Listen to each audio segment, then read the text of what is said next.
This is HUPcast, the short, sharp podcast from the Hands Up project. Hello and welcome to the Hands Up Project podcast. The Hands Up Project is a charity trust which connects young people and English teachers in Palestine with an international network of volunteers. We're creating this podcast in the hope of amplifying the voices of our friends in Gaza, whose faces we would normally see on Zoom every day of the week. The messages we're receiving from them daily are asking us to do one thing: tell the world their stories before it's too late. I first met Hanan on my first ever visit to Bethlehem in 2012. She and I were both giving talks at a British Council conference for Palestinian English teachers at Dar el-Kalama University. She's a teacher, an IELTS trainer and a long-term employee of the British Council. Last night we opened a Zoom room for any of our friends and contacts in Palestine who wanted to share something of what they're experiencing right now.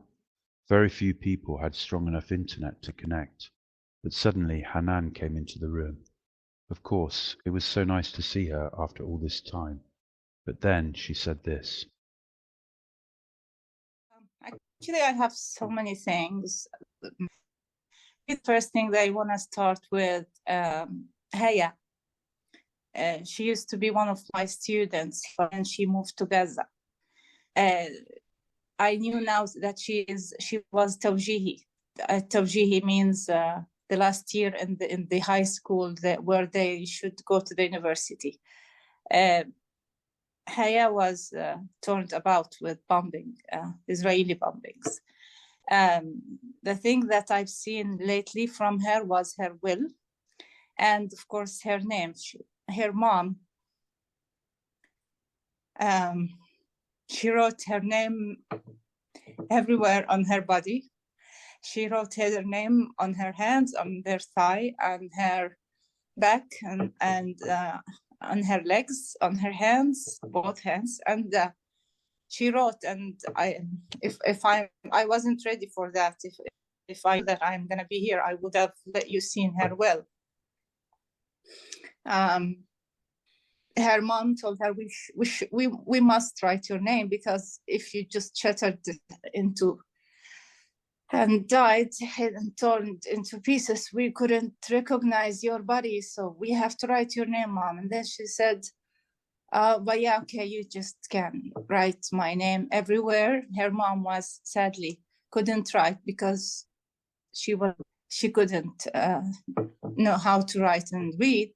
So one of her brothers, they was like giggling and laughing. She said, your handwriting is really bad. So he said, okay, let Mom write for you your name. Haya wrote her will. She said, I have 400 shekels, which means nearly $120 US. She said, I want you to give 45 shekels for my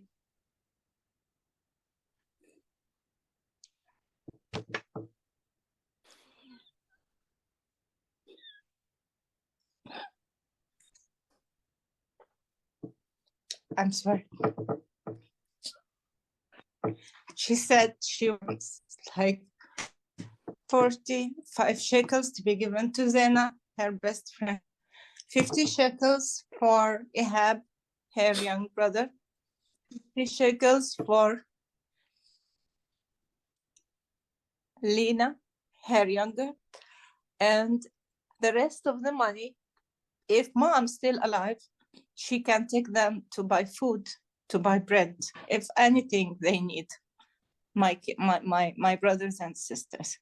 She said, all my clothes shall be given to my relatives, my cousins, and all my shoes shall be donated to those who won't be having anyone to take care of.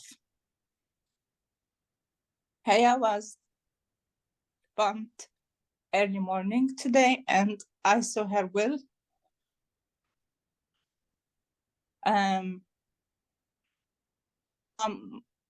her whole family was in Jabalia when the massacre happened today.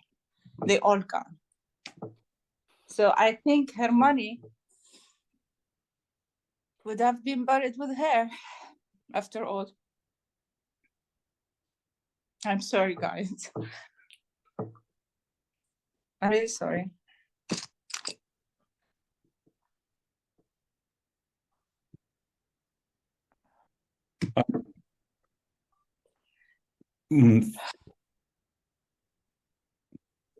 I want to thank you for sharing that with us.